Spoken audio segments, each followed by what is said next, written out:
नर्मदे हर.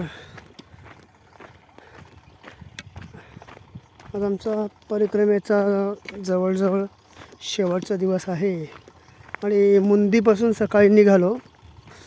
साधारण आता एक 48 किलोमीटर झाले असतील. आज जवळजवळ 55 किलोमीटर किंवा जास्त होईल. आणि इथे आता हे ते नेहर का लेहर काय बोलतात ते आपल्या भाषेत कालवा. त्या कालव्याच्या कडेत ना हातिया बाबा आश्रम सोडून पुढे एक अर्धा किलोमीटरवरती एक कालवा लागतो सरळ. आता हा कालवा इथून सरळ जवळजवळ एक काहीतरी 4-5 किलोमीटर असेल. आणि हा जो रस्ता आलेला आहे दिसतं तिकडे पलीकडे ट्रॅक्टर रस्त्याची हवा घाण दुरुस्त किंवा धूळ उडवतो आहे मशीनने. पुन्हा रस्त्याचं काम चालू आहे. तरीसुद्धा कालव्याचा रस्ता संपला नाही. पुन्हा सरळ तसंच जायचं आहे. कालवा अजून चालू आहे. हा जो आहे ना पाण्याचा कालवा. असा हा शेवटचा आजचा प्रवास आहे. साधारण अंदाजे 10 किलोमीटर राहिला असेल, 10-12. आता 4 वाजलेत.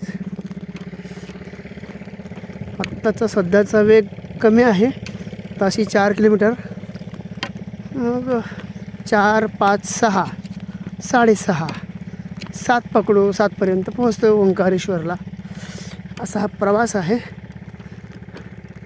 त्यात व्हिडिओ पॉज होत नाही, होतो आहे पण तो काय नंतर आपोआप कट होतो. त्यामुळे तो व्हिडिओ असं सलग करता येत नाही. काही जो कामाचा भाग नाही तो वगळता व्हिडिओ जर पॉज केला तो पुढे टिकला पाहिजे, पण तो सलग होत नाही.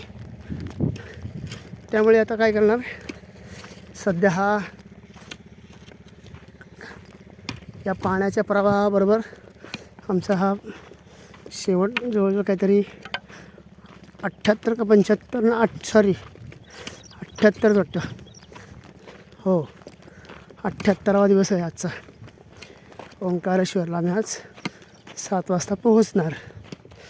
6:30 किंवा 7. मागे थोडीशी ओंकारेश्वरच्या पूर्वीची सिटी दिसली. पुन्हा आता हा वळण आहे. पुढे ही शेती लागलेली आहे. परिक्रमावासी पण मध्ये काही भेटले. 2 मागे आहेत आणि आमच्याबरोबर असणारे 10-15 दिवस झाले असते कदाचित.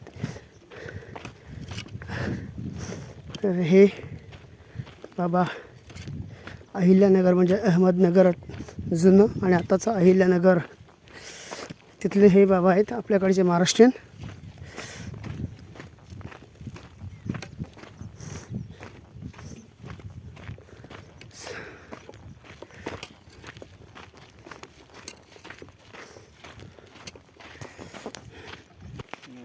हे बघा आमचे मुंगसे बाबा आहेत.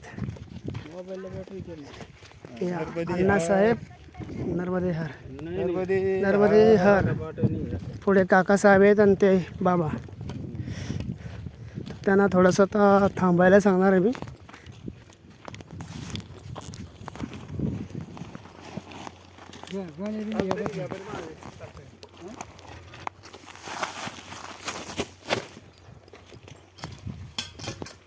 थांबा फोटो नाही, थांबा, व्हिडिओ चालू आहे. इथं हागली ती लोक. तिथेच बसा व्यवस्थित लहानशे.